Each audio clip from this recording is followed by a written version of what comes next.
সাল্লাল্লাহু আলাইহি সাল্লাম বলার সাথে সাথে দৃষ্টির সীমা যত দূর ফাঁকা হয়ে যাবে, কবর জান্নাতের বাগিচা হয়ে যাবে। বলেন সুবহানাল্লাহ। কবরখানা কারো জান্নাতের বাগিচা, কারো জাহান্নামের গর্ত হবে আমলের কারণে। কিসের কারণে? আমলের কারণে। বান্দা যদি কোরআন তেলাওয়াত করে সকালবেলা, তাহাজ্জুদ পড়ে, রাত জেগে পড়ে না অনেক মুমিন বান্দা, আল্লাহর প্রিয় বান্দারা তাহাজ্জুদ গুজার হয়, আওয়াবিন পড়ে, ইশরাক পড়ে, কত নামাজ আদায় করে।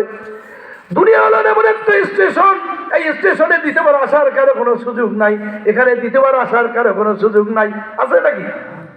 অনেকে হাত কামড়াই, আল্লাহ আবার দুনিয়ায় পাঠাও, ছেলে রেখে আসছি, মেয়ে রেখে আসছি, পরিবার রেখে আসছি, ছেলে সন্তান রেখে আসছি, অর্থ সম্পদ রেখে আসছি, বাড়িঘর করে রেখে আসছি, আল্লাহ আমারে দুনিয়া পাঠাও।